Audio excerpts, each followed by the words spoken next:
వాస్తవం క్రిందటిసారి ట్రంప్కి సంపూర్ణ మద్దతు ఇచ్చి గెలవడంలో కీలక పాత్ర పోషించి అతని కోసం ట్విట్టర్ని కొనేసినటువంటి వాడు ఎలన్ మాస్క్.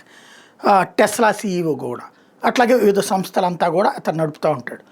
ఇప్పుడు చైనాకి 7 ఏళ్ల తర్వాత వెళ్తున్నాడు ట్రంప్. క్రిందటిసారి అధ్యక్షుడిగా ఉన్నప్పుడు వెళ్ళాడు, మళ్ళీ చైనా అధ్యక్షుడి పిలుపు మేరకు వెళ్తున్నాడు ట్రంప్. ఈ సందర్భంగా సాధారణంగా పారిశ్రామికవేత్తలు వెళ్తారు. ఏ దేశానికి సంబంధించినటువంటి అధినేత వెళ్తున్నప్పుడు వాళ్ళ వెనకాల పారిశ్రామికవేత్తలు కూడా వెళ్తారు, ఎందుకంటే వాళ్ళతో వెళ్ళినప్పుడు ఒప్పందాలు సులభంగా జరిగిపోతాయి.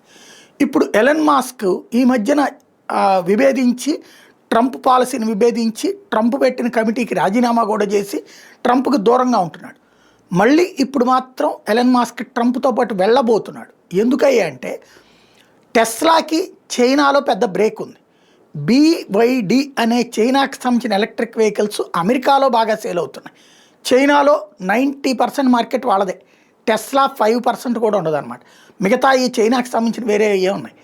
అక్కడ ఎలాంటి ప్రోత్సాహకాలు లేవు.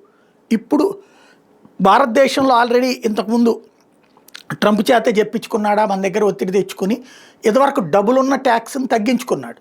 కానీ భారత మార్కెట్ అంటే చైనా తర్వాత అతిపెద్దదైనటువంటి భారత మార్కెట్లో తను సక్సెస్ అవుతాననుకుంటే అవ్వలేదు. ఎందుకంటే మన దగ్గర అలాంటి వెహికల్స్కి యాక్సెప్టబుల్ కాకపోవడం వల్ల చైనాని ఇక ఎంగేజ్ చేసుకుంటున్నాడు, చైనాకి ప్రయత్నిస్తున్నాడు. ఎందుకంటే మ్యాన్లెస్ అంటే డ్రైవర్లెస్ వెహికల్స్ అనమాట ఇవి.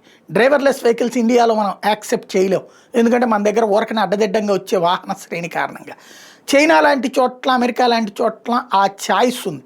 కాబట్టి అక్కడ ఎంపిక చేసుకోవడానికి, అక్కడ అమ్మడానికి, చైనా మీద ఒత్తిడి చేయడానికి త్రూ ట్రంప్ ద్వారా అక్కడ చైనా అధ్యక్షుడు జిన్పింగ్ మీద ఒత్తిడి చేయడానికి ప్రయత్నిస్తాడు. బట్ చైనా వెనక్కి దగ్గర రకం కాదు.